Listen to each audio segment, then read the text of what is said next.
Buenas tardes a todos. Muchísimas gracias por su presencia una vez más en esta sala, en donde hoy nos convoca, pues yo diría que una mezcla entre la historia y la ciencia. La historia porque nos vamos a desplazar de nuestra época y la ciencia porque lo que vamos a encontrar cuando lleguemos a donde vamos requiere de los más avanzados resultados que se ha obtenido con la técnica y la ciencia. Vamos pues a hacer un largo viaje, pero sin embargo no nos debemos de preocupar por el equipaje. Va a ser un ligero equipaje, como dice la letra de cierta canción, porque eso va a ser vía de la palabra de nuestro conferenciante de hoy, el profesor don José Ramón Montejo. Yo este viaje lo he hecho y les aseguro que volveremos a nuestra época sanos y salvos. Vamos de la mano de el que puede ser mejor conductor para este tema. Don José Ramón Montejo Garay es natural de Vitoria-Gasteiz, es doctor ingeniero de telecomunicaciones por la Universidad Politécnica de Madrid y catedrático de Teoría de la Señal y Comunicaciones en el Departamento de Señales de esta facultad de la universidad. Es además un miembro de número de nuestra querida hermana, la Real Sociedad Vascongada, y ya nos ha honrado con el privilegio de su palabra en alguna ocasión. Pues don José Ramón también es, hay que reconocer, miembro de la Sociedad de Estudios Vascos y de la Sociedad de Ciencias Aranzadi. Pero sobre todo es un gran ponente, un hombre que ha investigado mucho sobre lo que se va a hablar hoy. Por el título ya se pueden imaginar de qué va el asunto. Solamente me queda al terminar dos cosas. Una, ya la saben todos ustedes, recordarles que por favor enciendan los teléfonos cuando hayamos salido. Y la segunda, tranquilizarles, porque don José Ramón ha venido a esta conferencia en transporte público. Si les parece extraña esta coletilla que acabo de añadir, aguarden al final y lo comprenderán todo. Don José Ramón, muchísimas gracias por su...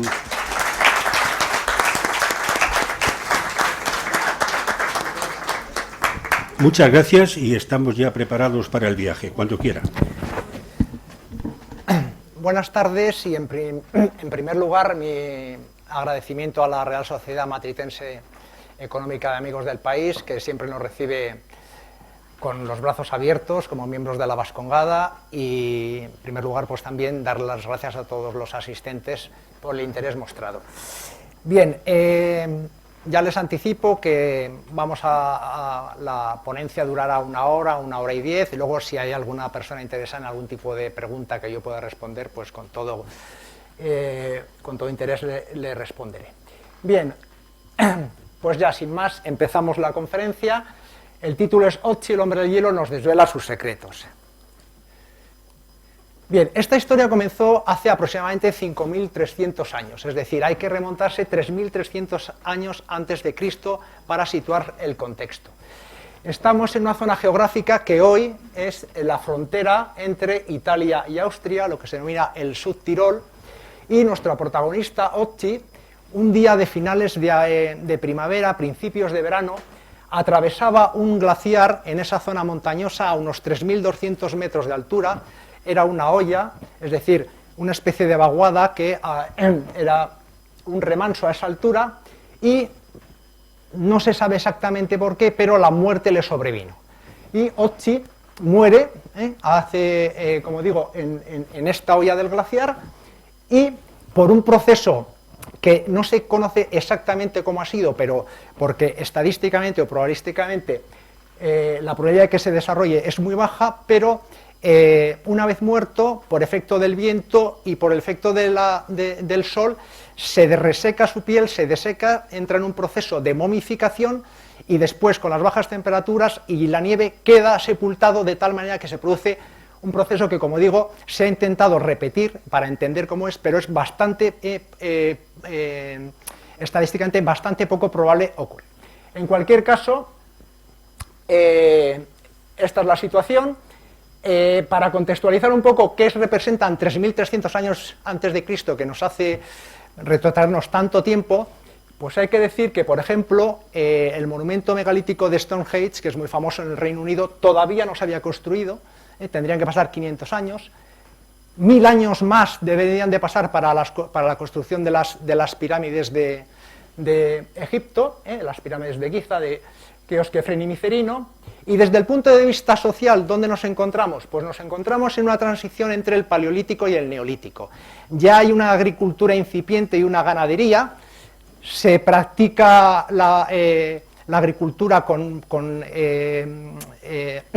cereales todavía bastante salvajes, como es la escanda, pero ya se demuestra que se ha ido introduciendo una parte de población agrícola ganadera que desplazaba a la parte paleolítica de cazadores y recolectores que conviven en la misma época, y eso además, según se ha investigado, creaba ciertas tensiones porque la introducción de la agricultura y la ganadería aumentó la población y había ya, digamos, tensiones demográficas entre los que seguían practicando las técnicas paleolíticas de supervivencia, caza y recolección, y los agricultores ganaderos incipientes.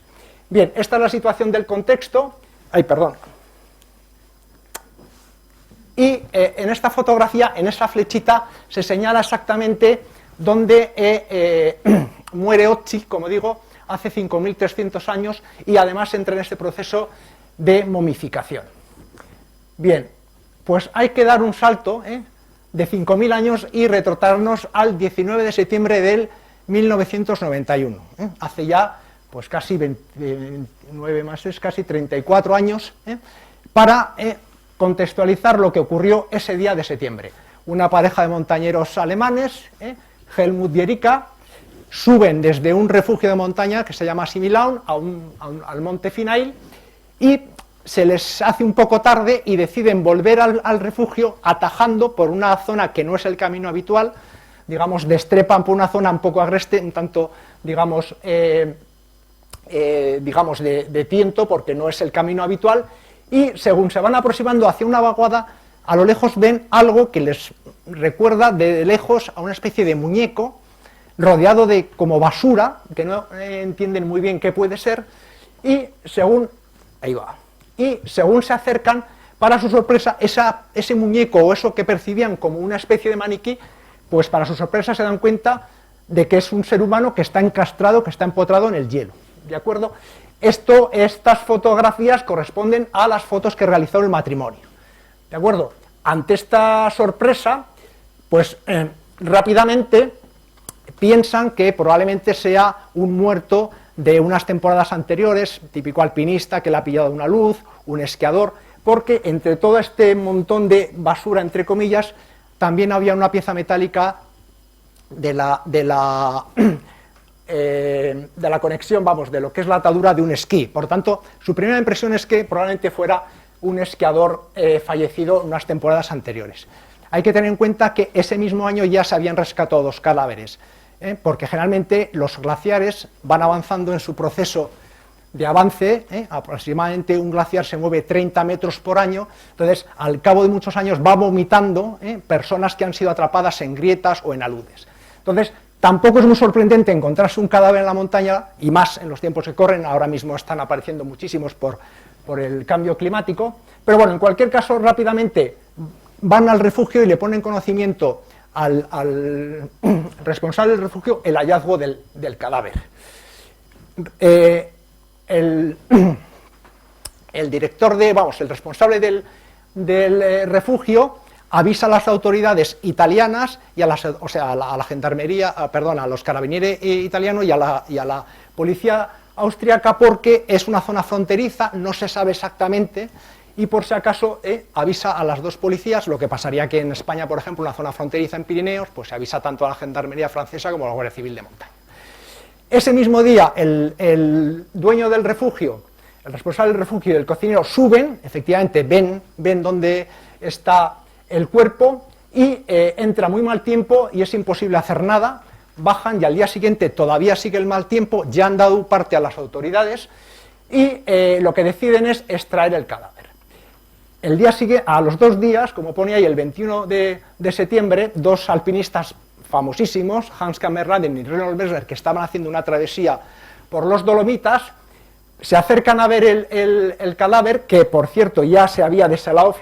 Fíjense que ya en ese momento parte del hielo se había deshelado, Y Reinhold Messner sugiere que no es un cadáver al uso, que tiene que tener más de 4 o 5 siglos por el estado momificado y porque también aparece una especie de piolet, que en principio se confunde, pero es un piolet que es piolet hacha, y decía que esa tecnología o ese tipo de material correspondía a muchísimos años, y él dató ya que esto no era al uso, no era el típico cadáver que aparecía de montañeros o esquiadores de años previos anteriores, ¿no? Bueno, en cualquier caso, todo esto desata una rápida intervención de las autoridades, se pone en conocimiento porque ya salta la noticia de que se ha encontrado un hallazgo de gran relevancia arqueológica. Rápidamente, toda la responsabilidad recae en la parte austríaca, se pone en conocimiento de la Universidad de Innsbruck, del Departamento de Paleontología, y acuden rápidamente, en cuanto hay buen tiempo, a inspeccionar los alrededores, y efectivamente se dan cuenta que no es un cadáver al uso, que tiene que tener ya una edad muy avanzada, y el profesor Konrad Spilder, que es el responsable del departamento, al ver el hacha ya sabe que este cadáver puede tener más de 4.000 años, por lo menos. ¿Por qué? Porque en ese hacha aparece un trozo de cobre. Bien, todo esto da lugar a muchas iteraciones en el proceso de levantamiento. ¿Por qué? Porque intentan de alguna manera que la zona esté lo mejor posible protegida.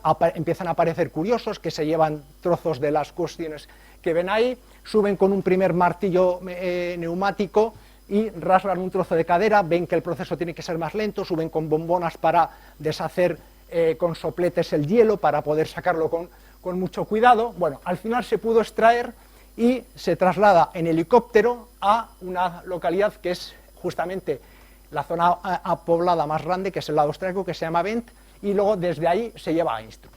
Bueno, pues esta es la situación del cadáver absolutamente momificado.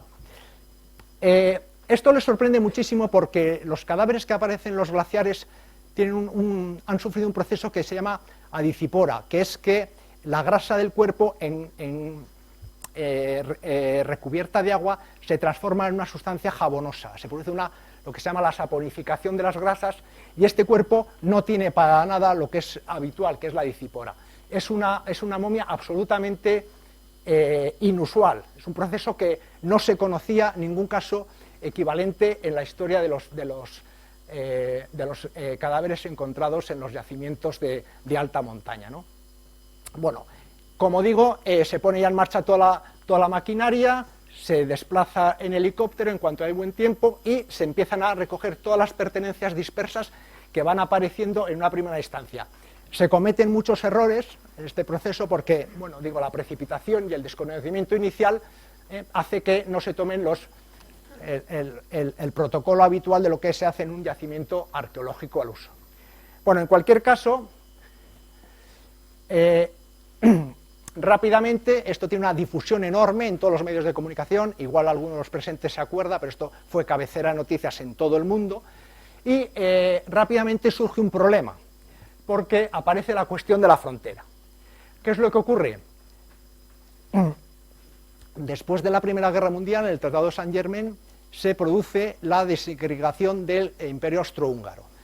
Como referente del Imperio Austrohúngaro queda la República de Austria, y parte de las zonas correspondientes al imperio son dispersadas en diferentes nacionalidades. En este proceso, el Trentino y el South Tirol, lo que se llama el Alto Agile, pasan a posesión de Italia, y en este proceso, en ese tratado de 1919, se fijan las fronteras. La frontera entre Austria, el nuevo estado que es la República de Austria, e Italia, es la divisoria de aguas de esa parte del Tirol del Sur. Y en su momento se pusieron unos mojones y unas cuestiones, pero era zona glaciar. Desde 1919 hasta 1991 había sucedido un cambio geológico muy importante, movimientos de tierras, glaciar y demás. Bueno, total, que dada la relevancia del proceso, hubo ahí una disputa. Aquí se ve perfectamente en este perfil lo que es la parte italiana, la parte austriaca. Wendt es la ciudad donde se llevó en helicóptero. Esto es lo que corresponde al valle de Vinschgau, que cae hacia Bolzano, y esta otra parte es la que cae hacia Innsbruck. En cualquier caso, como digo, esto se convirtió en un problema de Estado, problema diplomático entre Austria e Italia, y se hizo una nueva revisión de las fronteras topográficamente, y la cuestión es que por 92,56 metros Occi es italiano, no es austriaco. En esta fotografía pueden ver el monolito que se construyó en recuerdo de él. Inicialmente Occi no se le llamó Occi, se le llamó el Uomo de Simulain, que es el nombre del refugio. Generalmente cuando aparece un cadáver arqueológico se denomina con el topónimo donde aparece, pero en este caso esa vaguada no tenía un topónimo reconocible y se utilizó, bueno, ha habido varias nomenclaturas, pero se utilizó el Similaun como inicial. Posteriormente, después de un montón de nombres diferentes, cuajó el nombre de Occi, que es el gentilicio correspondiente a habitante del Valle de Otzal. Fue un periodista austriaco el que se refirió por primera vez como Occi, y bueno, ese nombre cuajó porque es un nombre cariñoso, es un nombre que el público identifica de forma mucho más cercana que el hombre de hierro del Subtirol. ¿De acuerdo? Además hubo otro problema, digamos, de índole diplomática, porque el Instituto de Innsbruck había trasladado todas las pertenencias para su análisis a la Universidad de Maguncia, que es Alemania. Por tanto, había 3 países en liza y realmente, digamos, la posesión, entre comillas, de Occi correspondía a Italia. En cualquier caso, se llegó a un acuerdo por el cual Occi permanecía 7 años en Innsbruck para la realización de las pruebas pertinentes y todos los análisis científicos, más la resolución del departamento de Maguncia, y luego se llegó al compromiso de que en el año 98 se devolvía a Bolzano, porque además se abría una instalación específica, que es el Museo Antropológico, donde ahora mismo está la momia de Occi. Bien, vamos a ver ahora rápidamente los datos anatómicos de Occi, fruto de un montón de investigaciones y de procesos científicos que han determinado estos datos genéricos. En primer lugar, Occi murió alrededor de los 45 años. Se han hecho estudios de los osteocitos del fémur para saber exactamente, aproximadamente. Entonces, Occi murió con 45 años, que es una edad muy elevada, teniendo en cuenta la esperanza de vida de hace 5.300 años. ¿De acuerdo? Altura, pues medía 1,54 la momia, debía medir 1,6, y en el proceso de momificación perdió 6 centímetros y calzaba el equivalente a un 38 actual. ¿Qué más podemos decir? ¿O qué más se ha llegado? Bueno, la momia pesa 13 kilogramos y en vida ese cuerpo de 1,60 y con talla media, pues probablemente estaría sobre los 50 kilogramos. Cabello oscuro, con rastros de arsénico y cobre. La queratina del pelo analizado demuestra que Occi tuvo mucha vinculación con procesos metalúrgicos, participó en procesos de calentamiento de minerales, por lo tanto el arsénico y el cobre pasó a su cuerpo y se registró en el cabello. Ojos oscuros, esto viene por el proceso del análisis del ADN. Madre mía. Las uñas presentan lo que se denominan líneas de Bo, que es, entre otras cosas, demuestra que cuando aparecen el sujeto ha tenido síntomas de estrés físico. Entonces, eso ya les puso en atención que, llamó un poco despertó un poco las alertas, porque Occi, antes de morir, había sufrido unos episodios de estrés. ¿Qué más se sabe de todos los análisis que se han hecho? Bueno, pues que tenía parásitos y patógenos, 2 pulgas humanas aparecieron en la ropa, ya había pulgas hace 5.000 años, también la evidencia más antigua de borreliosis o la enfermedad de Lyme, que es una infección que afecta al sistema, al tracto intestinal, al sistema gástrico, y que se transmite por garrapatas. Los dientes estaban muy desgastados, los utilizaba como herramientas, supongo que para rasgar cueros, maderas y demás. Presentaba diastema, que es la separación entre los incisivos, de estos 2 o 3 milímetros que tienen muchas personas.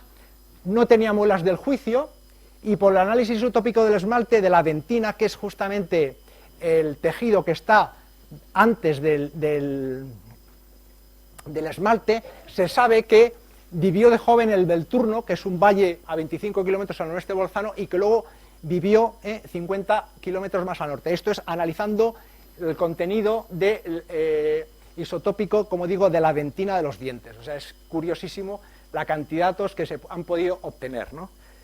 ¿Qué más se sabe de Otzi? Huesos y articulaciones. Tenía un desgaste significativo. Otzi no era agricultor porque tenía unas manos normales, es decir, no curtidas por el trabajo en la tierra. Sin embargo, tenía un enorme desgaste de caderas, hombros y rodillas que daba lugar a una interpretación muy clara. Otzi realizaba enormes y muy largas caminatas. Subía y bajaba muchísimo de lo que eran los valles al alto de la montaña. Y tenía varios huesos fracturados, las costillas y el tabique nasal. También tenía una protuberancia en el dedo meñique del pie izquierdo, fruto de probablemente una congelación. Y con respecto a los órganos internos, pues los pulmones ennegrecidos por el hollín.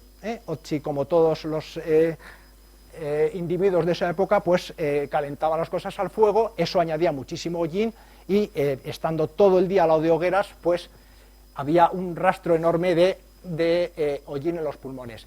Y su dieta pues era omnívora, varios tipos de caza, cereales y plantas. Por lo tanto, era un hombre al caballo entre el neolítico y el paleolítico. Todavía cazaba, todavía recolectaba, pero también se alimentaba de cereales. Por lo tanto, participaba en alguna comunidad que tenía una agricultura incipiente.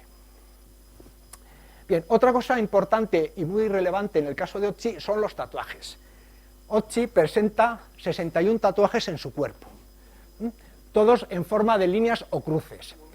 Estos tatuajes no son los que habitualmente conocemos a través de una aguja que inyecta tinta, sino que son incisiones hechas con sílex, de tal manera que se rasga la piel y se frota con carbón pulverizado. Eso ha dado pie a interpretar que los tatuajes no son estéticos, sino que son terapéuticos, porque además, curiosamente, coinciden con muchísimos puntos que utilizan la acupuntura. Por lo tanto, esto era probablemente un tratamiento médico y no estético. Como digo, se puede ver en muchas fotografías el tipo de tatuaje, cruces, líneas, y están justamente en las articulaciones donde probablemente él tenía artrosis y sufría muchos dolores. Hasta tal punto creó estos tatuajes un revulsivo en mucha población, de tal manera que se creó lo que he llamado yo la otzimanía, y por ejemplo el famoso actor Brad Pitt tiene tatuado a Otzi en su brazo, e incluso tiene parte de los tatuajes que tiene Otzi en la espalda, pues los tiene tatuados también. Entiendo que pues el actor es un fiel seguidor de Otzi. Yo no me he tatuado nada, Bien, con respecto a la vestimenta, hay que decir que aparecieron un montón de pertrechos alrededor del cuerpo, diseminados, dispersos, muchos de ellos mal rescatados, como digo, algunas partes fueron robadas por los curiosos que fueron a ver el cuerpo y demás, pero en cualquier caso ha podido establecerse perfectamente la vestimenta. Y la vestimenta era muy sofisticada porque estaba formada por 3 capas de ropa práctica y funcional. Hay que pensar que el ser humano nunca ha ido a las montañas. El ir a las montañas es una cosa muy reciente, es de hace 2 o 3 siglos, cuando la nobleza francesa, guiada por ese espíritu de investigación, intenta hacer las altas montañas para ver qué es lo que pasa con la hipoxia, con la falta de oxígeno, pero históricamente las culturas han considerado que las montañas son zonas sagradas, también son peligrosas. Hoy por hoy, por ejemplo, el famoso monte Kailash en el Tíbet no se puede subir, nadie ha subido a la cima porque es un monte sagrado para los tibetanos, que hacen una peregrinación del perímetro, que son 60 kilómetros, lo hacen arrodillados. Es decir, en Iberoamérica igual, las montañas eran los sitios donde residían, moraban los dioses, y eran zonas donde no se accedía salvo por pura necesidad.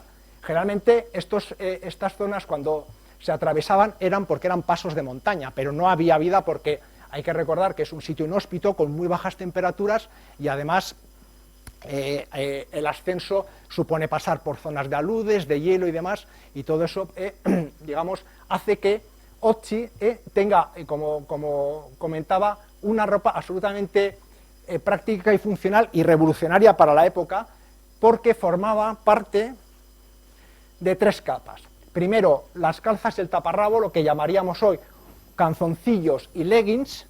Estos son los primeros que se han encontrado en la historia.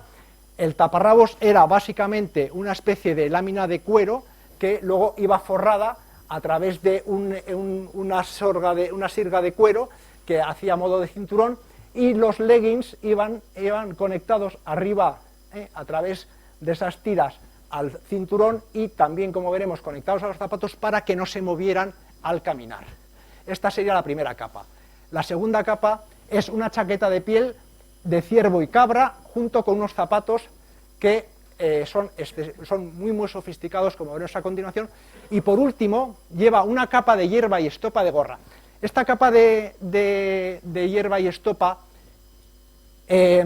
actualmente no se considera parte de la vestimenta, porque no tiene mangas y es muy incómodo andar con ella. Entonces, probablemente la llevaba enrollada y la utilizaba como protección en la noche o cuando hacía frío, o como estería para comer, pero es muy poco cómoda para andar.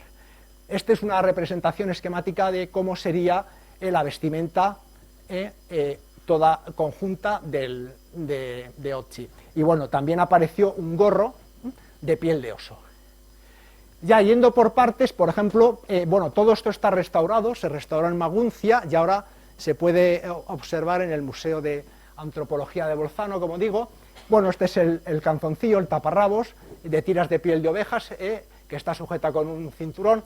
Estos son los trozos que quedan de las calzas de pie, de los que serían los primeros leggings de la historia, que van ajustados, como he dicho antes, arriba y abajo para que no se muevan al andar. Este es un cinturón de aproximadamente 2 metros, con bolsillos ya, donde se pueden guardar cosas. Estaba anudado a la cintura y probablemente le servía para cerrar esta capa de piel que llevaba por encima. Este es el abrigo de tiras de piel de cabra y oveja, remendado varias veces, además por personas diferentes, porque se ha visto que a veces está cosido con ligamentos, otras veces con fibras textiles, a veces lo ha cosido una persona diestra, otras veces una persona zurda. Por lo tanto, digamos que en su elaboración y en su reparación han intervenido diferentes personas. Esta es un trozo de capa de hierba estera, como pueden imaginar. Esto es bastante incómodo para andar, estos son restos que quedan. Y este es el gorro de piel de oso que apareció, bueno, todas estos pertrechos, esta parte de la vestimenta, se recuperó en 3 acciones arqueológicas, porque hubo que extraer toda el agua de esa olla, primero calentando el hielo para deshacer la nieve y el hielo, y luego se extrajo con motobombas todo el agua, y entonces fueron apareciendo los diferentes elementos de la vestimenta. Esto fue durante 3 años, desde el 91 al 94, en los meses de verano, que permitía hacer esto con cierta tranquilidad. El calzado es absolutamente revolucionario. Eso es lo que queda de la bota derecha original, que bueno, parece un burruguño de muchas cosas, pero se ve perfectamente las 3 capas. La parte de la suela era piel de oso, con unos tramos a modo de sostén para evitar el deslizamiento sobre nieve o hielo, y luego una red tejida con fibra vegetal, y entre medias heno a modo de calcetín. De tal manera que un profesor de la Universidad de la República Checa, la Universidad de Tomáš Bata, ha hecho una recreación, esto es una recreación moderna de cómo podía ser el zapato de Otzi, y hizo unas pruebas de tal manera que estuvo andando 20 kilómetros a 3.000 metros de altura con 6 grados bajo cero y no sufrió congelaciones.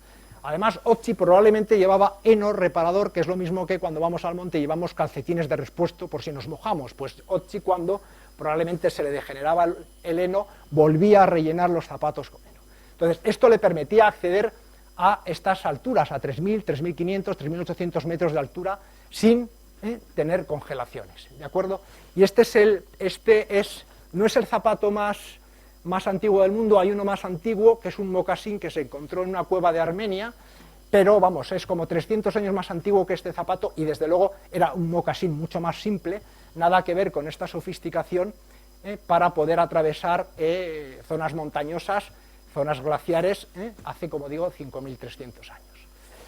Bien, Esto en cuanto a la vestimenta, pero no solo eso, sino es que en la olla donde apareció Otzi se encontraron muchísimos pertrechos.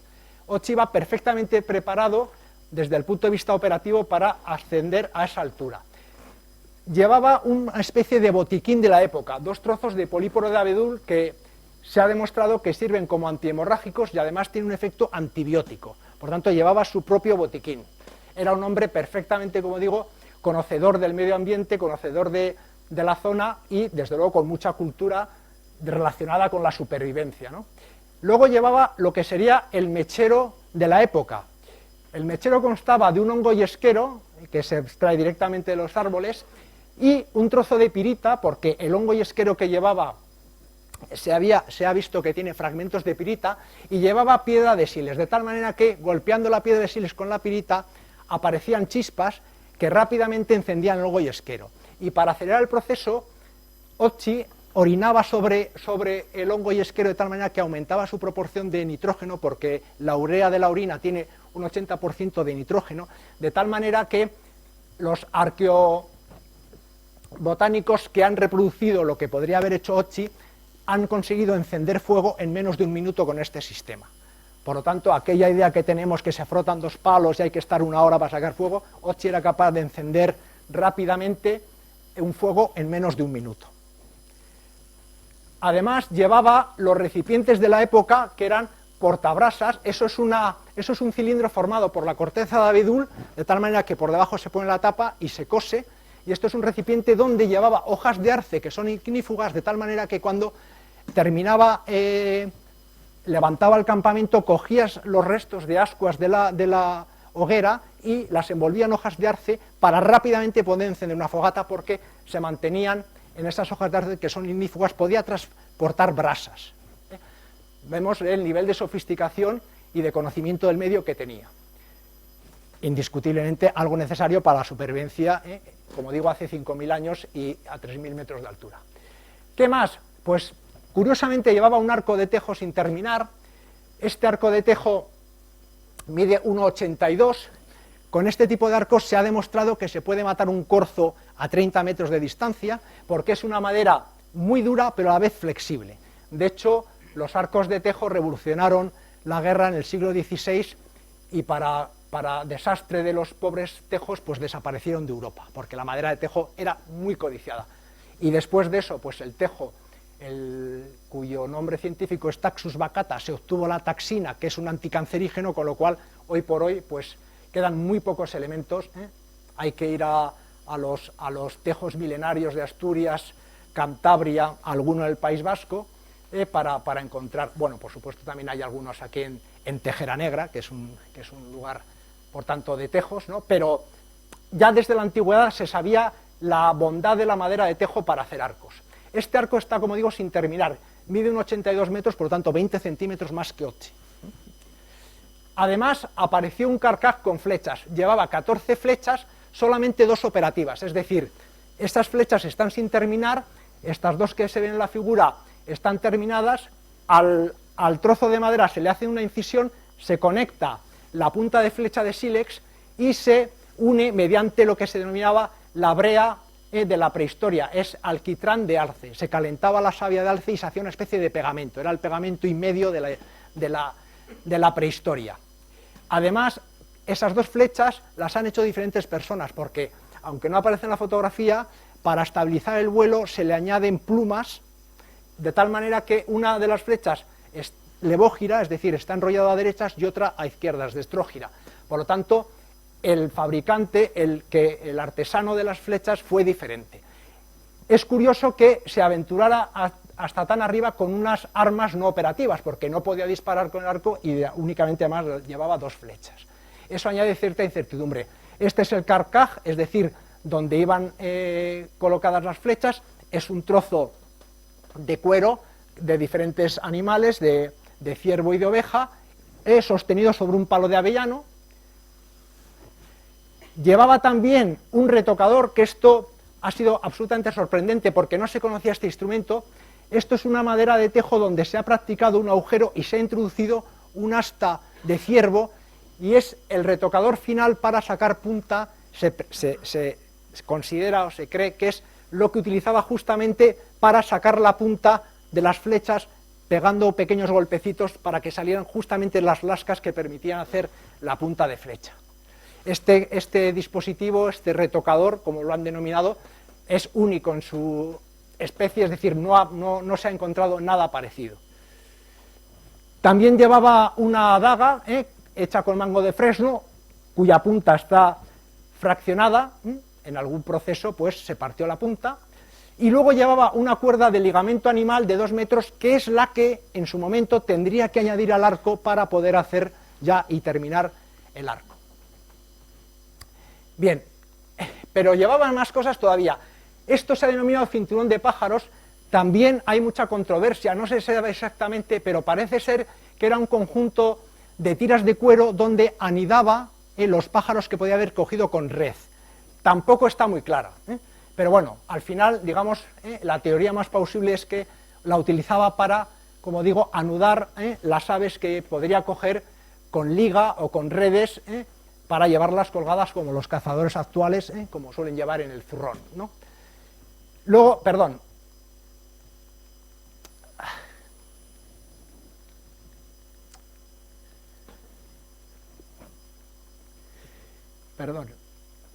llevaba en ese cinturón con bolsillo llevaba ledna y trozos de siles. La ledna es una multiherramienta, sirve para coser, para hacer agujeros, para limpiarse los dientes, absolutamente para todo. Y luego los trozos de sílex, pues para rozar los trozos de cuero, limpiar cualquier trozo de carne para la comida, utilizado también como cuchillo, en fin, múltiples usos. Esto es lo que queda de lo que se considera la primera mochila de la historia. Esto es una vara de avellano en forma de U con 2 restos. De hecho, algunos de los restos se sabe perfectamente que alguno de los curiosos que fue a ver el cadáver se lo llevó. Esto es lo que queda, como digo, de esa primera mochila que se considera la mochila primigenia de la humanidad, porque no se ha encontrado nada parecido, que una reconstrucción muy sencilla, ahí va, daría lugar a lo que está puesto a la derecha, es decir, ese arco junto con esas tablas formaba el armazón donde en el saco ese de cuero se llevaban los pertrechos y se llevaba colgado como una mochila actual. ¿De acuerdo? Eso es una reconstrucción muy plausible de lo que sería la mochila de Otzi y por tanto la primera mochila de la historia. Entonces, esto da una idea de la cantidad de elementos que portaba y cómo una persona podía acceder a esas alturas perfectamente pertrechada para soportar pues, las inclemencias, el frío y demás. Pero bueno, después de todo esto, lo que es la joya de la corona es el hacha de cobre. O sea, el hacha de cobre era el elemento tecnológico de la época. Este hacha de cobre es la joya, como digo, y se conserva intacta, y es la única de su tipo en el mundo. La hoja consta de un 99,7% de cobre puro y tiene forma trapezoidal, como se puede observar ahí. ¿Cómo está formada el hacha? Bueno, pues eso es un mango de tejo que mide 60 centímetros y lo que es la punta sale, digamos, ese trozo que está partido o sesgado de tal manera que se puede encastrar el cobre y luego se anuda una cinta de cobre que también se refuerza con la brea de abedul, de tal manera que puede ser ya un elemento, una herramienta operativa. Herramienta que puede utilizarse como defensa, como arma, o también como hacha, como tal, como elemento para poder seccionar árboles de pequeño tamaño. De hecho, también se han hecho experimentos y con este hacha se puede cortar troncos de aproximadamente 10 centímetros de radio. De acuerdo, probablemente es lo que utilizó también para tallar el arco de tejo, porque se ha visto que el metal estaba desgastado y había sido afilado varias veces. Bueno, estos son los datos que he dicho. La hoja de cobre está bifurcada con alquitrán, se fija. Bueno, lo importante de todo esto es que se fundió en un molde a 1000 grados centígrados, por lo tanto ya había metalurgia, ¿de acuerdo? Y además se sabe que el cobre no era de esa zona de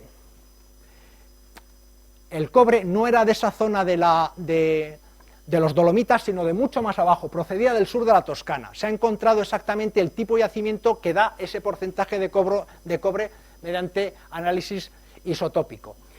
Y lo más importante de todo es que adelanta 1000 años el calcolítico, la edad de cobre.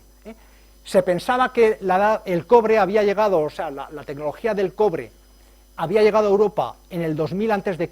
y esto prueba que llegó en el 3000. 1000 años antes ya había metalurgia y ya había capacidad de procesamiento de metales. Por supuesto, no había todavía el bronce, que fue más tarde, que es la aleación de cobre y estaño, pero ya había cobre. Esto, este hacha, que es, como digo, única en su tipo en el mundo, aparece ya en algunas representaciones de monolitos en el Subtirol y representa que la persona que la posee tiene un estatus elevado. Esto es una marca de estatus porque es muy difícil tener este dispositivo tecnológico de la época, ¿no? Por lo tanto, nos hace pensar que Otzi era una persona relevante en su grupo social, ¿de acuerdo? Y, como he dicho, pues adelanta 1000 años el fin de la edad de piedra y la aparición de la edad de cobre, el calcolítico. Y esto revolucionó en los conocimientos de la paleontología en Europa. Bien, vamos a pasar ahora a otro aspecto muy importante, que es el genoma y la procedencia, digamos, desde el punto de vista de clasificación humana de Otzi. Bien, el haplogrupo, que son las variantes físicas de los elementos genéticos que se heredan conjuntamente, en Europa el haplogrupo más extendido es el R1b. Como pueden ver en el mapa, en las zonas oscuras, toda la península ibérica, Alemania, Francia, las islas británicas, Islandia, gran parte de Escandinavia, lo que más abunda es el R1b. Este haplogrupo lo trajeron las tribus esteparias, lo que se denomina la cultura Yannaya, que estaba radicada en lo que es la actual Rusia y Ucrania, y introdujeron este haplogrupo de tal manera que desplazó básicamente a todo lo que había anteriormente. Este grupo cultural fue el que introdujo el indoeuropeo, del cual derivan todas las lenguas en Europa, excepto el euskera, que es una isla lingüística, y la familia húngaro-finesa, el finés, el húngaro y el estonio, que pertenecen a otra familia no indoeuropea porque fue otra oleada de los hunos el que trajo esa rama lingüística. Bueno, en cualquier caso, esto es lo que predomina actualmente en Europa, y el haplogrupo de Otzi es completamente diferente, es el G2. Los parientes actuales más vinculados a Otzi viven en Cerdeña y Sicilia. Este haplogrupo es muy poco usual ya en Europa. Esto quiere decir que, bueno, pues por migraciones o por cuestiones que no alcanzamos a saber, la parentesca genética de Otzi, por migraciones, debió establecerse en lo que es actual Cerdeña y Córcega. Y el aislamiento propició, como digo, pues el mantenimiento de ese haplogrupo. ¿Qué se sabe a través del análisis genético? Pues era intolerante a la lactosa. Actualmente el 40% de la población humana es intolerante a la lactosa. En Europa hace ya mucho tiempo que ese porcentaje se ha reducido.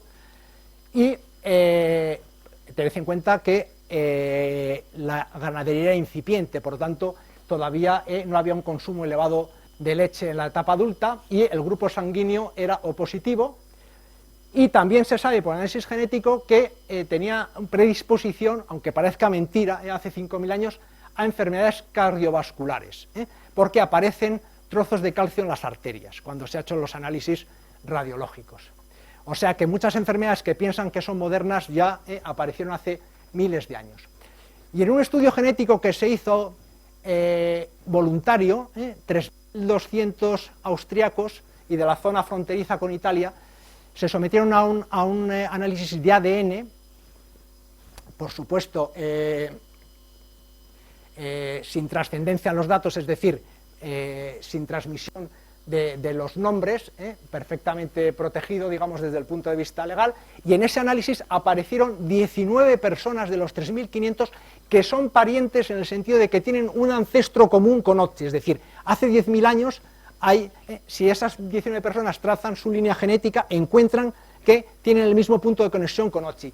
De estos 19, ¿cuántos pueden ser parientes directos de Otzi? Pues igual 1, 2 o ninguno, ¿de acuerdo? Pero sí, si trazamos la línea ascendente hasta 10.000 años, tienen uno de los 3.000 y pico, como digo, 19 son parientes, aunque sean lejanos, de Otzi.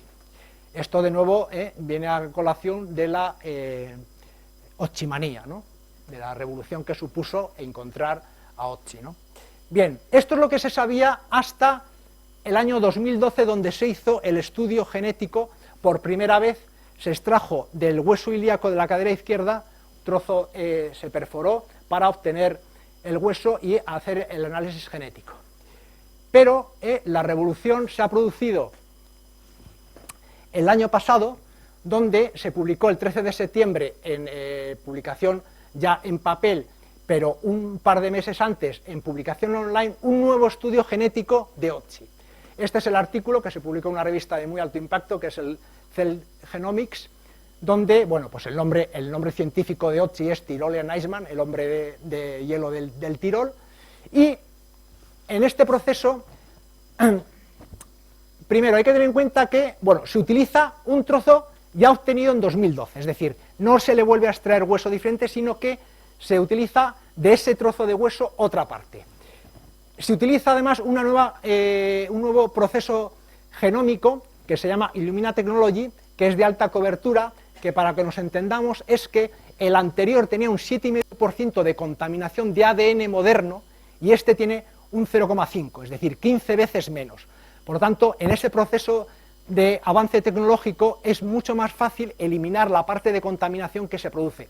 ¿Por qué? Porque el cuerpo de Otzi fue tocado por muchísimas personas, hubo mucha interacción, y aunque se extrajera del hueso perforándolo y demás, siempre hay contaminación. Entonces, los nuevos procesos de análisis de ADN lo que permiten es eliminar esa parte de contaminación. Entonces, como se ve ahí, pues es 15 veces más, desde el punto de vista más puro que el anterior. Bien, esto desde el punto de vista científico, para entender la diferencia del análisis del 2012 con respecto al año 2023. Pero, ¿qué es lo que realmente pone de manifiesto este análisis genético? Pues tres ideas fundamentales. Primero, un inusual alto grado de ascendencia de agricultores de Anatolia. Estadísticamente, el genoma de los europeos en estadísticamente está formado por 3/3. Un tercio de nuestro genoma proviene de los cazadores-recolectores del Paleolítico que entraron a la península ibérica, bueno, entraron en Europa, el hombre de Cro-Magnon, estamos hablando de hace 20.000 años. De eso tenemos un pozo estadísticamente de un tercio. Otro tercio de nuestro genoma deriva de los agricultores ganaderos que vinieron de Anatolia. Anatolia es la actual Turquía, ¿de acuerdo? Y otro tercio proviene de las tribus esteparias Yamnaya que he comentado posteriormente. Eso desde el punto de vista de distribución. Pero en lo que respecta a la línea patrilineal, que es el que se marca con el cromosoma Y, que es el que se transmite de padre a hijo, hijo, padre, abuelo, únicamente por línea paterna, el 75% de los europeos tienen, el 75%, como digo, corresponde a la parte de los Yamnaya, porque cuando entraron arrasaron con todas las poblaciones que había anteriormente. Entonces, curiosamente, antes se pensaba que Otzi tenía un porcentaje elevado de restos del Paleolítico, y se ha visto que no, que básicamente Otzi es descendiente de los primeros agricultores que llegaron a Europa procedentes de Anatolia. De hecho, el 90% de su ADN corresponde a este genotipo de los agricultores. Además, se ha encontrado un potencial patrón masculino de calvicie. Esto también sirve para explicar una controversia que en su momento no se supo interpretar. Cuando se encontró a Otzi, se obtuvieron pelos de diferentes partes del cuerpo, vello púbico, también de la zona de las barbas, brazos, pecho y demás, pero no se encontró casi nada de pelo del cabello. Se pensó que se había perdido. Entonces, esto es una explicación de por qué no apareció pelo, ni siquiera en el gorro de oso, que siempre los gorros tienen trazas de pelo. Bueno, pues tenía un potencial patrón masculino de calvicie, por lo tanto, probablemente podemos decir que tenía un grado elevado de calvicie. Y luego, además, su piel era mucho más oscura que lo que se pensaba. Es decir, Otzi tiene un color de piel acaramelada, es una especie de de color marrón correspondiente a un paso de Semana Santa, brillante, y eso se pensaba que había sido fruto del proceso de momificación. Hoy se sabe que no, que su ADN demuestra que tenía la piel muy oscura. ¿Cómo se recogió la noticia? Si alguno de ustedes se acuerda, esto fue en el verano pasado, en julio, bueno, pues todos los medios de comunicación, telediarios, periódicos, radios, recogieron la noticia, siempre con titulares un tanto llamativos, como son estas cosas, y algunas veces hasta irrespetuosos. Por ejemplo, bueno, antes de pasar a eso, en ese gráfico se ve lo que he comentado. En verde está representado lo que es un cazador-recolector paleolítico. En naranja, a la derecha, un agricultor ganadero de la Anatolia.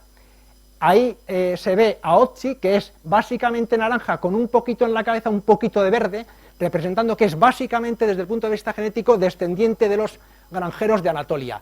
Y tiene los primos que se parecen mucho, estos del haplotipo G, que viven en Sicilia, que son los que tienen la cabecita verde, y tiene un pariente muy directo porque ha aparecido en el Levante español en uno de los procesos de ADN, una persona que tiene un parentesco genético muy elevado, que es descendiente también en un proceso, en un grado muy alto de los agricultores que vinieron de Anatolia. Como decía, más allá de recoger la noticia, pues hubo titulares sensacionalistas. Por ejemplo, El Mundo titulaba "Ni pelazo ni piel blanca". Otzi, el hombre de hielo de los Alpes, era calvo y tenía la piel muy oscura, ¿no? Un poco de respeto, porque ¿qué pasa con los calvos y los y los morenos? ¿Qué pasa? ¿No tienen derecho a...? En cualquier caso, además, pues no es en los Alpes, es en los Dolomitas, pero bueno, la típica noticia que se quiere hacer un impacto con un titular, pues, un tanto irrespetuoso, ¿no? Porque que no tenga pelo y no tenga la piel blanca, pues no pasa absolutamente nada. Esto cambia porque según se va avanzando, las técnicas son nuevas y aparecen más datos que antes no se conocían, pero ni que tenga pelo ni que no tenga, ni que tenga la piel blanca o amarilla, ¿no? En cualquier caso, esto es lo importante, esto está sacado de ese artículo. Como pueden ver, en naranja está la parte del genoma de Eisman, de Otzi, que corresponde a su descendencia de Anatolia, y la parte verde de los cazadores-recolectores. Por lo tanto, hasta este análisis se pensaba que el trozo verde era mucho más grande y el naranja más pequeño, y este análisis demuestra que tiene una conexión directa con los agricultores de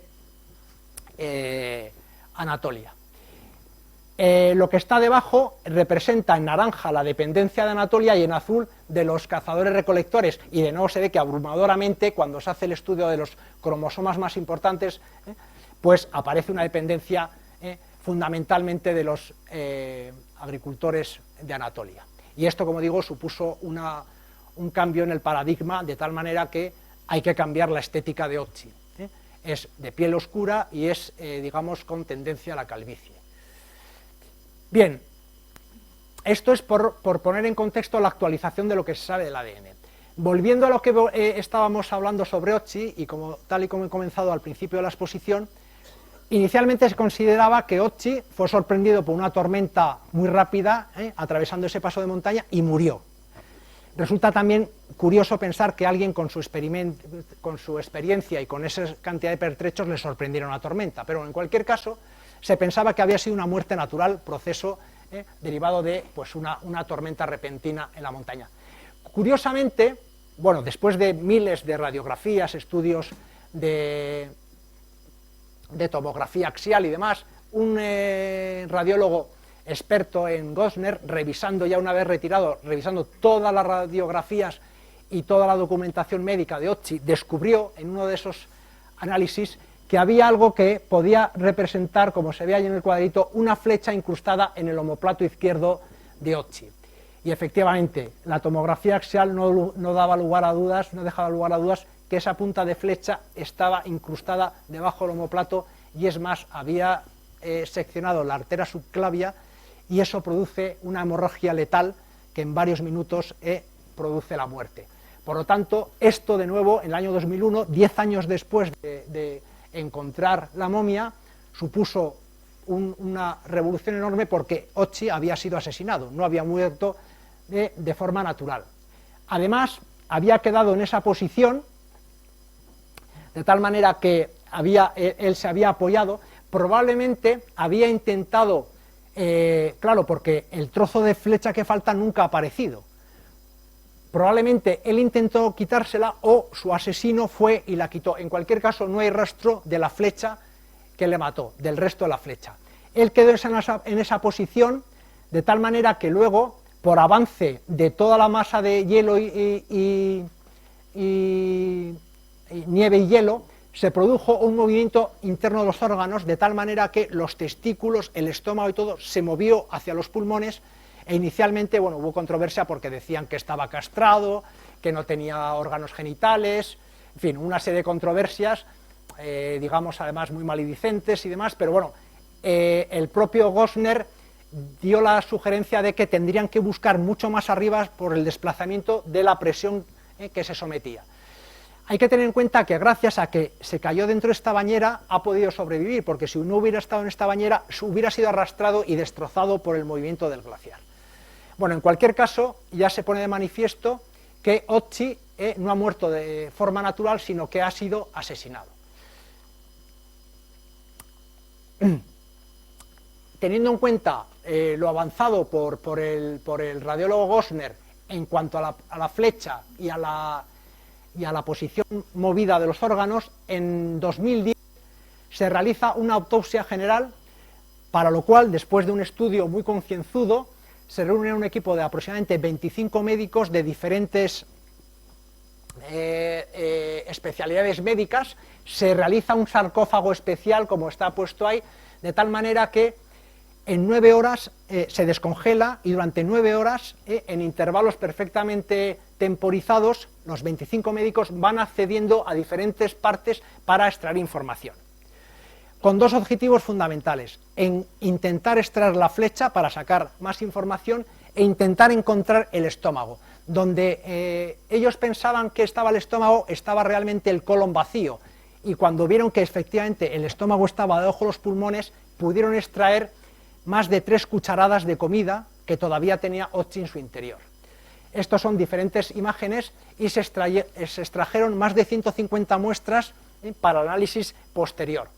Este proceso es muy delicado porque se puede infectar. De hecho, en el proceso de Ötzi está ahora mismo a 6 grados bajo cero, en una, bueno, luego lo verán ustedes, pero está cerrado en una cámara, una pseudocámara frigorífica quirúrgica, por así decirlo, y en el proceso de descongelación se obtuvieron 18 mililitros de agua que se analizaron para ver si había alguna bacteria que podría destrozarla en el proceso de congelamiento de nuevo.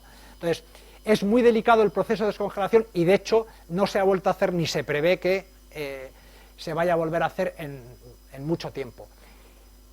El problema, bueno, uno de los objetivos se consiguió, se pudo extraer todo el contenido aproximado de la comida que tenía en el estómago, que eso dio una información vital, pero después de muchos esfuerzos no pudieron acceder a la flecha y hoy en día todavía la flecha sigue incrustada en el omoplato. Bien.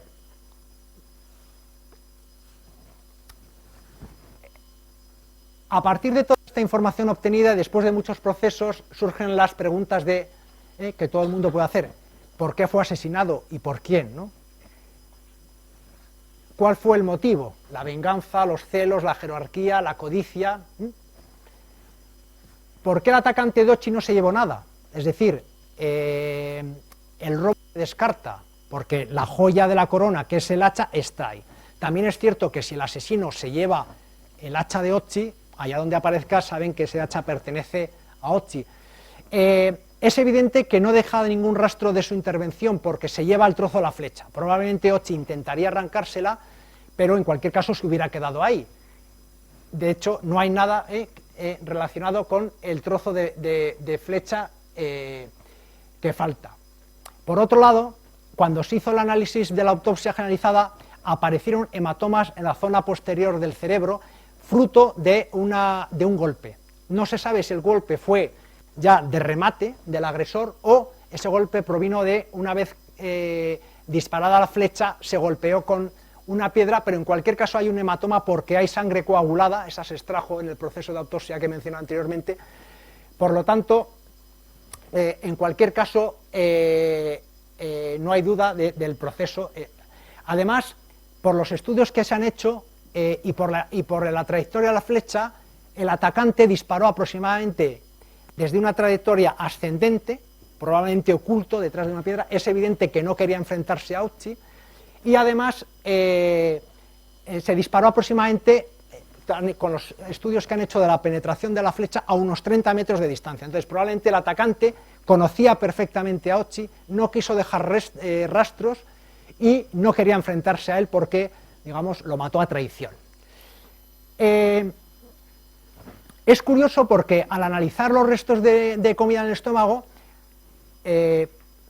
normalmente la comida dura en el estómago 30 minutos, por lo tanto, al hacer el análisis, Occi comió opíparamente antes de morir. Media hora antes tenía grasa de íbice, había comido vegetales y también una especie de harina de escanda.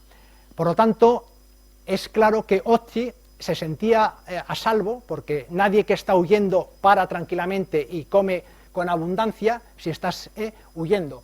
Por lo tanto, parece que Occi, más allá de que estuviera huyendo de algo, se sentía seguro porque se paró a comer de forma tranquila y además bueno, de hecho el estómago lo tenía completamente lleno, ¿no? Otra hipótesis que se plantea es si se robó algo que se desconoce, probablemente ganado. Bueno, no se sabe. También se piensa que es muy raro que a esas alturas y con nieve en esa época del año, porque todavía en esa zona no hay pastos, que estuviera atravesando con su rebaño la zona. En cualquier caso, la pregunta que surge es por qué huyó al glaciar, porque es una zona inhóspita que está bien para huir, pero es una zona de muy baja supervivencia, por lo tanto tampoco puedes estar mucho tiempo arriba, ¿de acuerdo? Entonces todas estas cuestiones se plantearon al inspector jefe de policía de la comisaría de Múnich por parte del museo de Bolzano, y el inspector jefe llegó a una serie de conclusiones como que el agresor conocía perfectamente a Occi, le temía y hizo todo lo posible para que no dejar huellas, esto es lo que he comentado, y probablemente, como veremos a continuación, ya había tenido algún enfrentamiento con él. Bueno, para que se hagan una idea de la complejidad del proceso, esto es una fotografía de las diferentes etapas arqueológicas desde el 91 hasta el 94, los procesos que tenían que hacer para, primero, derretir el hielo y la nieve y luego extraer todo el agua para encontrar todas las pertenencias. Bueno, el caso es que, ahondando en la pregunta inicial de qué pasó con Occi, se sabe que,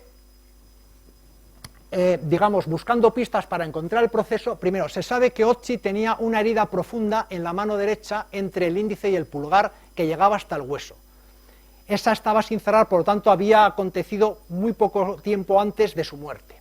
Además, se han encontrado rastros de ADN de sangre en varios objetos, y esa, como pertenece a 4 personas distintas, hay involucradas en este proceso al menos sangre de 4 personas. Hay sangre de otra persona, que no es Occi, en su capa estera. Probablemente esa es la persona que se acercó después de matarlo y, por lo que fuera, tocó la capa con parte de su cuerpo que todavía tendría alguna herida o, no sé, alguna parte de su cuerpo que podría haber goteado sangre. Por otra parte, hay sangre de otra persona en el cuchillo de Occi. Por lo tanto, Occi hirió a una persona días antes de morir él. Pero es que además hay 2 tipos de sangre en una de las flechas, lo que indica que con esa flecha, de las 2 que llevaba operativas, Occi atacó o lanzó su flecha contra 2 personas diferentes y además extrajo la flecha. Hay que tener en cuenta que la flecha es un elemento muy valioso, cuesta mucho hacerla, hay que ser un artesano muy delicado para que una flecha, una vez lanzada, se pueda extraer sin que se quede la punta dentro. Por lo tanto, ya vemos que hay 4 personas involucradas en el proceso porque aparece sangre de todas ellas. En cualquier caso, como decía anteriormente, de las 2 flechas que quedan operativas en el Carcaj, una la ha hecho una persona diestra y otra una persona zurda, porque el encorde de las plumas para estabilizar el lanzamiento es diferente. Como se extrajo toda la información del estómago y parte de lo que tenía en el colon se puede reproducir. Bueno, esto me he saltado una idea fundamental que viene ahora, para entender un poco qué es lo que pudo pasar.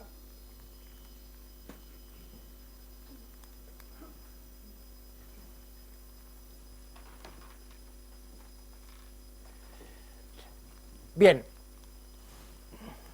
esto ya no sé si se está quedando sin pilas. Bueno, voy rápidamente para ir terminando ya. Bien, se ha hecho un análisis de todas las semillas y polen que se ha encontrado en el levantamiento de todas las pertenencias de Otzi. El punto central corresponde al cuerpo y los diferentes puntos, pues pertenencias, sedimentos, la vestimenta, el equipo y la capa de fibra vegetal, por así decirlo. Bueno, pues en ese contorno se han encontrado semillas y polen de 75 plantas diferentes. Se ha analizado esas plantas, ese polen, a qué tipo de plantas corresponde y a qué altura se da cada planta. Analizando toda esa información, se ha podido reconstruir las 33 horas previas a la muerte de Otzi. ¿Por qué? Porque lo que está más cerca del ano, las semillas que se encontraron más cerca del ano, corresponden a la última, o sea, a la primera comida que hizo antes de morir, a las 33 horas. Y según te vas acercando al estómago, justamente lo más cercano a la muerte. Por tanto, analizando los tipos de polen y semillas que hay en el tracto intestinal, se ha podido reproducir aproximadamente cuál fue la trayectoria del movimiento de Otzi. De hecho, se piensa que ascendió por la parte italiana, siguiendo esos puntitos verdes que se ven, corresponden a este musgo que se llama Neckera complanata, que aparece en la parte justamente final del tracto intestinal, en el ano, y corresponde, como digo, a las últimas, considerando las horas iniciales antes de su fallecimiento. Como digo, para ir terminando ya, la reconstrucción de las últimas horas de Otzi en función de la distribución de las semillas de polen en el tracto intestinal establece más o menos este proceso temporal. Si consideramos la muerte tiempo cero, nos retrocedemos hacia la izquierda hasta las 33 horas y, como digo, por la posición de las semillas correspondientes a las plantas que están a cierta altura, Otzi comió 33 horas antes de su muerte, aproximadamente a 2.500 metros de altura. ¿Por qué? Porque, como digo, ese tipo de semillas y polen se da en plantas que están a esa altura. Descendió al valle, probablemente tuvo ya un enfrentamiento con sus agresores o con su agresor. Pasadas 24 horas volvió a comer y volvió a ascender, como se puede observar ahí, y luego comió y volvió a comer ya cuando supuestamente se sentía seguro. Por lo tanto, es evidente que hubo un enfrentamiento previo, que probablemente en ese segundo enfrentamiento es donde se hirió la mano, pero no sufrió, probablemente mataría a alguno de sus atacantes, probablemente, bueno, son todo hipótesis porque no se puede saber, pero no salió con grandes daños, más allá del corte en la mano, porque no tenía hematomas en ninguna otra parte del cuerpo, más allá de la que apareció en el cerebro, producto del golpe letal o de la caída cuando murió. Por lo tanto, esto es lo que se entiende más plausible de las últimas horas de Otzi. En cualquier caso, no hay ninguna momia que se precie que no tenga su maldición, y Otzi también tiene su maldición. Bueno, esto no deja de ser un poco, digamos, interpretativo, pero bueno, hasta la fecha se ha atribuido a la supuesta maldición de Otzi la muerte de 5 personas, es decir, ha habido cientos de personas que han manipulado a Otzi y han tenido intervención en ellas, pero bueno, en cualquier caso, Rainer Hammer, en 1992, que es el médico que había movido la cabeza y el primero que levantó y vio la cara de Otzi, pues murió en 1992 cuando iba a impartir una conferencia sobre Otzi, por aquello de ir en transporte público. En 1993, el guía de montaña que había participado en la inspección del hallazgo, pues también perdió la vida y cayó a una grieta de un glaciar. Pero es que, curiosamente, Helmut Simon, que fue el alpinista alemán con su mujer que descubrieron el cuerpo, en 2004 murió en una caída y fue encontrado días después enterrado bajo una masa de nieve, que recordaba un poco a cómo ocurrió el proceso de Ötzi, ¿no? Y por último, Konrad Spindler, que fue el arqueólogo y profesor de la Universidad de Innsbruck, pues el gran experto en Ötzi y el que realizó digamos, la dirección de todos los procesos científicos. Bueno, murió en 2005, pero bueno, arquerosis, o sea, bueno, estamos un poco rozando ya el límite de la maldición, ¿no? Bueno, y por último, ya para acabar, bueno, este es también otro operador de la televisión, que bueno, pero vamos, ya puestos a buscar, pues aparecen de todo, ¿no? Bien, y ya para finalizar, si alguien está interesado, quiere saber más sobre el tema, bueno, es cantidad de referencias, yo voy a poner las más importantes, si me deja el mando. Bien, 2 libros que son de obligada lectura. El primero ya está descatalogado, está escrito por Konrad Spindler, en el año 93 se tradujo al español. Desde el punto de vista científico está muy desfasado, pero es imprescindible leerlo porque relata día a día, minuto a minuto, casi, iba a decir hora a hora, minuto, casi segundo a segundo, todo el proceso desde que el matrimonio lo descubre. Toda la problemática diplomática, todo el problema con los medios de comunicación, la controversia. Desde luego, parte científica es escasa, pero todo lo que es el hilo narrativo de lo que pasó en las primeras 3 semanas con respecto a Ötzi está perfectamente detallado. Y luego una guía de muy fácil lectura, que tiene 90 páginas, bueno, donde se describe, pues más o menos, esta es la guía del Museo de Bolzano, de Antropología de Bolzano, pues es una guía que está en 30 idiomas, que se describen las ideas básicas que les he comentado yo sobre los pertrechos, la historia, y no entra en todos los detalles de la muerte, ni en todos los detalles, toda esa parte no entra, sino únicamente en la descripción, digamos, de todos los pertrechos y toda la tecnología que llevaba Ötzi, ¿no? Hay un documental que se puede leer, que se puede ver en YouTube, que es Ötzi, el hombre del hielo, que está centrado en la autopsia de 2012. Ahí recoge todas las intervenciones. Esto lo pusieron en Documentos TV, en Televisión Española, ahora se puede ver en YouTube, son 50 minutos y yo lo recomiendo porque es muy interesante y, como digo, se describe perfectamente todo el proceso de la autopsia, qué es lo que buscaban, los problemas que tuvieron, cuando hicieron la endoscopia y, bueno, todas las cuestiones referidas a lo que pretendían obtener, ¿no? Hay una película basada en Ötzi, pero interpretativa, que es muy interesante desde mi punto de vista, primero porque los paisajes que muestra son los reales, donde vivió Ötzi, porque está grabada en el Tirol, y porque desde mi punto de vista pues refleja bastante bien cómo podría ser aquella sociedad. Desde luego tiene escenas un poco duras porque se pueden imaginar que, bueno, pues no escatima en detalles cuando supuestamente hay agresiones y demás, pero bueno, se puede ver, estaba en Amazon Prime, Ötzi, el hombre del hielo. Es una película del 2017 y, como digo, pues merece la pena, es muy interesante porque los paisajes son impresionantes y yo creo que bueno, más allá de la hipótesis del director de cine, pues refleja muy bien cómo podría ser aquella sociedad, ¿no? Y bueno, por último, hay, iba a decir cientos, no, pero miles de artículos científicos, muchos de ellos recogidos en la investigación de ciencia y en National Geographic, sobre muchísimos ámbitos diferentes, médicos, arqueológicos, topográficos, glaciológicos, de todo tipo, porque bueno, los estudios sobre Ötzi continúan. En la página web del museo dice que hay más de 200 peticiones anuales de grupos de investigación para obtener las muestras y seguir realizando análisis.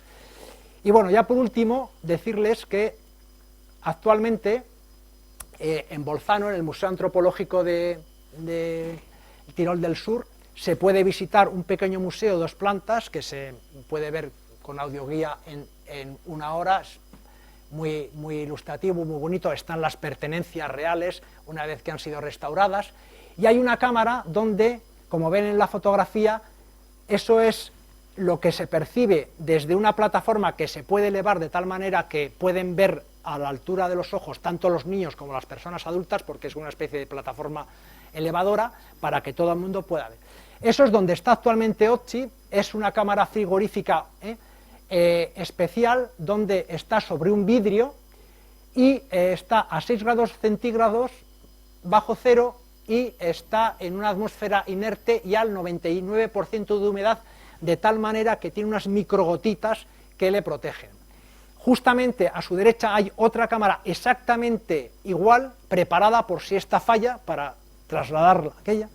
Y no solo eso, sino que en el Hospital General de Bolzano hay en la planta superior otra específicamente por si fallaran estas dos, porque Otzi ya es una cuestión de estado para los tiroleses. ¿De acuerdo? Entonces, yo recomiendo, si tienen la posibilidad de visitar esta zona de Italia, que es preciosa, que se dé una vuelta por el museo.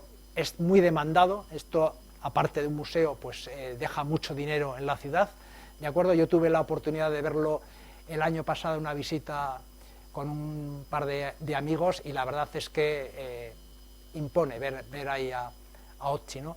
Pueden ver el color de la piel es exactamente este que les comentaba, un color caramelo, un color de paso de Semana Santa, de madera, brillante, y que ahora mismo se ha visto que es el color real, no es que correspondiera al proceso de momificación. Esto es lo que actualmente está reconstruido, esto está hecho siguiendo las reconstrucciones a partir de los cráneos y de toda la tomografía axial. Hoy por hoy todavía el museo no ha cambiado la estética de Otzi, porque a este hombre habría que darle un tono más oscuro de la piel y habría que quitarle bastante porcentaje de pelo de la cabeza, de tal manera que habría que hundir. Pero bueno, en cualquier caso, la página web sigue manteniendo esta imagen de la reconstrucción que se hizo en su momento de Otzi. Y bueno, pues pedirles disculpas porque me he pasado 10 minutos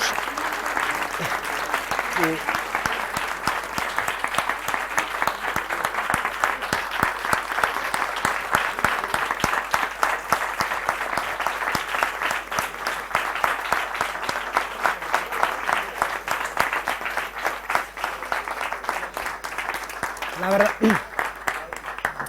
verdad es que es un bombardeo de información, porque hay que hacer un análisis, o sea, hay que hacer un proceso de síntesis enorme, porque la cantidad de información y de datos, como se pueden imaginar, es toda para varias conferencias, ¿no? Pero bueno, entiendo que es un proceso de síntesis para dar diferentes matices de las cuestiones, que por supuesto cada una de ellas pues da lugar a análisis muy profundos. Y ya les digo, si tienen interés, este artículo publicado en agosto del año pasado, en julio, en online, es open access, con lo cual es de acceso gratuito, cualquier persona puede bajárselo de internet y leerlo, está en inglés. Hay unas partes, digamos, muy técnicas, pero otras que están pensadas para que cualquier persona pues entienda las ideas fundamentales del nuevo análisis genético de Otzi. Muy brevemente, dos preguntas. Bueno, muy breve, estaba yo, perdón. Un segundo. Vamos a ver, llevo viniendo muchas veces aquí y puedo decir emocionado que jamás he escuchado algo más interesante y mejor expuesto que su conferencia. Muchas gracias. Y lo último, el color moreno viene por oxidación de la piel, al igual que en muchas momias se ve el pelo rojo, es por oxidación del pelo. Y también viene dado quizás por un deseo racial, porque los científicos se ven influenciados por el tema racial. Antes era el racismo blanco y ahora el antirracismo. Es igual. Muchas gracias por haber venido. Muchas gracias.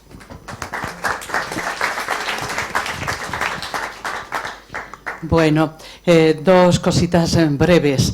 Me ha llamado la atención la posición de los brazos, como si estuviera agarrándose a algo sólido, que podría, no sé si una piedra que no tuviera nieve o un trozo de... pero está como agarrándose a algo. Y lo otro es, si casi sabemos, con todo lo que usted ha explicado, el 90% de lo que pudo suceder con este hombre, el asesinato, los que iban a por él y tantas cosas... Actualmente, en el siglo XXI, ¿cómo todavía tenemos tantos crímenes sin resolver? Bueno, respecto a la primera pregunta, se piensa que Otzi esta posición que tiene es que cayó en esta posición porque intentó arrancarse la flecha y le quedó el brazo en esa posición y luego ya por presión de los órganos quedó ahí. Esto no se puede volver a su sitio porque se partiría el hueso, por eso tiene esa posición. Se cree que él intentó quitarse la flecha, no sé si se consiguió, no lo consiguió o no, pero en cualquier caso ese trozo de flecha no ha aparecido. Y por las investigaciones que hizo el profesor Conrad, nadie de los que se llevaron trozos de madera y tal, pero nadie se llevó un trozo de flecha. Por lo tanto, la hipótesis más plausible es que el atacante se la llevó. Y esa posición queda ahí directamente por la caída inicial. Con respecto a la siguiente pregunta, bueno, pues efectivamente, el problema de Ötzi es que, bueno, tal y como dijo el comisario de policía de Múnich, los primeros, y eso lo vemos en todas las películas, los primeros momentos y la primera disposición del cadáver es clave para la solución. Y ahí tocó mucha gente y hubo muchísimo alteración de pruebas, entre comillas. ¿Por qué? Porque inicialmente jamás pensaron que era un descubrimiento arqueológico. Pensaron inicialmente que era un esquiador, un alpinista, alguien que había fallecido, yo que sé, 4 o 5, alguna década, sobre todo porque apareció ese trozo de atadura de esquí, por casualidad. Porque no hay que olvidar que esto ha sido un cúmulo de casualidades que si vas multiplicando la probabilidad de cada una de ellas, pues sale 0. Porque que muriera, que entrara en un proceso de momificación, básicamente como si fuera un jamón serrano, que se cura al sol, al viento, que justamente luego cayera en la capa de nieve perfecta, a la temperatura perfecta para que se congelara, que cayera en una bañera para que no se moviera con el glaciar, que estuviera 5000 años, que no se le hubiera comido ningún ave, ningún animal carroñero, que unos montañeros que se desvían del camino habitual, metiéndose por riscos, aparecieran por allí. En fin, que justamente hubiera habido una elevación de temperatura para que se hubiera deshecho y apareciera solo la cabeza. Vamos, la probabilidad vas multiplicando y es 10 a la menos 30, o sea, 0. Bueno, pues existe. ¿Qué es lo que echan en falta los investigadores? Como estaba atravesando la montaña, no llevaba ninguna cerámica, y para situar culturalmente un yacimiento hay que tener cerámica. Obviamente la cerámica no es operativa en montaña, pesa, es frágil, se rompe. Nadie que sube a 3000 metros se lleva nada de cerámica, por eso llevaba esos recipientes de corteza de abedul para el transporte de las brasas. Si hubiera aparecido algún recipiente, lo hubieran podido, porque ahí hay ciertas culturas, porque los agricultores de Anatolia trajeron una cultura específica de vasijas rayadas, que las hacían con conchas de mar, que han aparecido en otras zonas, pero desde el punto de vista arqueológico-cultural no se puede catalogar a Ötzi, porque no tiene ningún elemento arqueológico. Entonces, si por remota casualidad apareciera algo parecido, alguien con un hacha parecida o algo tal, podría establecerse alguna relación, pero de nuevo yo creo que la probabilidad, bueno, aparece un Ötzi, pero es muy difícil que se vuelva a encontrar algo parecido. No hay nada en el mundo está la famosa momia juanita, que fue está en Perú, a 6000 metros de altura, pero eso se sabe que fue una ejecución, que fue una ofrenda a los dioses. También hay un bebé momificado en Groenlandia, que quedó congelado en una cueva, pero nada que ver con todo lo que se ha encontrado, porque es que no es solo Ötzi, es Ötzi y toda la tecnología de hace 5000 años, porque este hombre llevaba el último iPhone de la época, llevaba lo último, es decir, tenía muchísimos conocimientos de botánica, tenía muchísimos conocimientos artesanales. No lo he dicho, pero en todos los pertrechos hay 18 tipos de madera. Entonces sabía perfectamente qué madera utilizar para cada utensilio. Había trabajado en metalurgia, esto es como trabajar ahora en mecánica cuántica, porque saber la temperatura, la extracción del material, se sabe más que probablemente él lo haría, porque tenía restos de arsénico y de cobre que se producen en el proceso de calentamiento del mineral para obtener el cobre. Se había martillado ese cobre para hacer esto, porque bueno, del molde que sale el trocito de hacha, pues es una cosa muy rugosa y muy vasta, y estaba perfectamente pulido. O sea, era un hombre, un MacGyver, aquellos que vieron la serie se acordarán que era capaz de hacer todo, pues era un MacGyver de la época, porque tenía conocimientos de una rama extensísima. Bueno, nos queda la incógnita de por qué subió con un arco no operativo, por qué comió tranquilamente sabiendo que hasta hace poco le habían estado persiguiendo, se sintió seguro, en fin, hay muchas cosas, son incógnitas.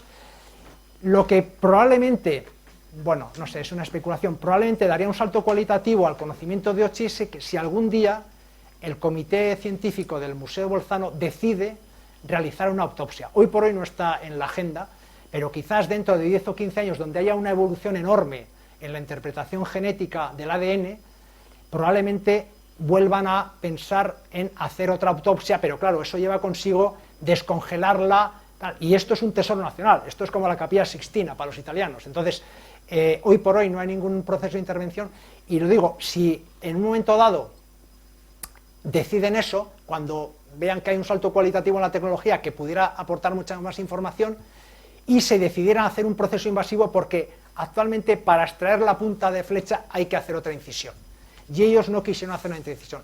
Inicialmente a Hochi le destrozaron bastante en Innsbruck, le hicieron lo que se llaman las aperturas austríacas, y por ahí intentaron llegar al estómago y intentaron llegar a la flecha, pero no pudieron. Entonces era un proceso muy invasivo y decidieron no hacerlo. Entonces quizás esa flecha aporte sangre, aporte algún conocimiento, algún dato más, pero hoy por hoy no está en cartera el hacer ninguna nueva intervención. Supongo que, pasados los años, si hay un salto cualitativo y estiman oportuno correr el riesgo, porque claro, en este proceso se puede volver a infectar, puede haber procesos, claro, y si esto empieza a deteriorarse, se convierte en polvo instantáneamente, o sea, se degrada en minutos. Entonces, bueno, en minutos, en un proceso rápido se pudre. Entonces, es tal el problema, o sea, la evaluación del riesgo-beneficio, que lo tienen que tener muy claro para volver a intervenir.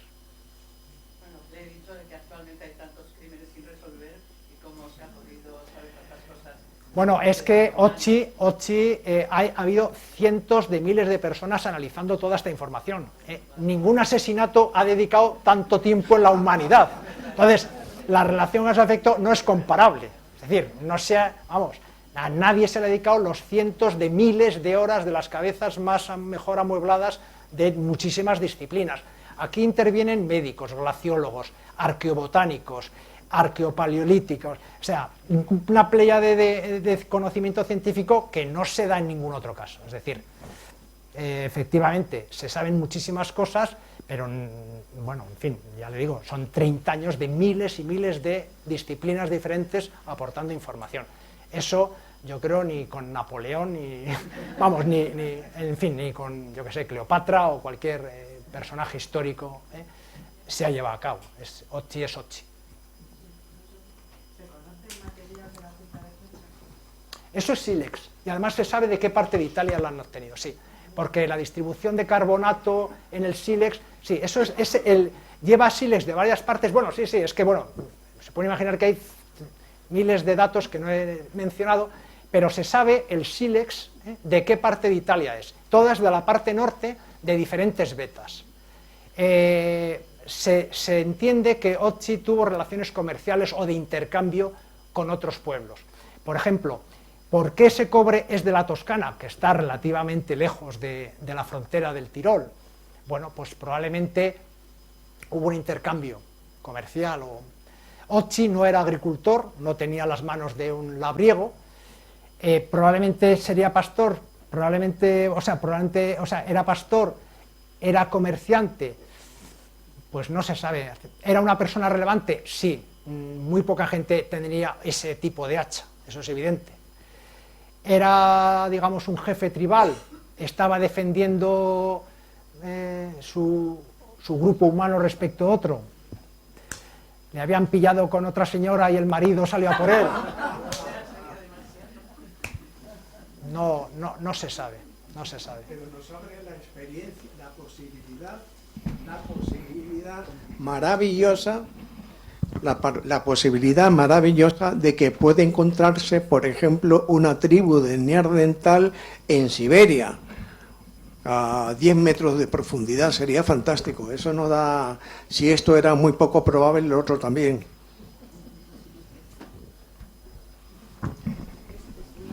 ¿Alguna pregunta más? Bueno, pues creo que ha quedado claro que el verbo del profesor Montejo nos ha abierto el apetito para viajar. Este viaje podríamos volverlo a empezar. Les invito a que vengan pasado mañana, porque abierto este apetito, también volveremos a viajar en el tiempo. esta vez seremos más modestos, nos quedaremos en el siglo XV.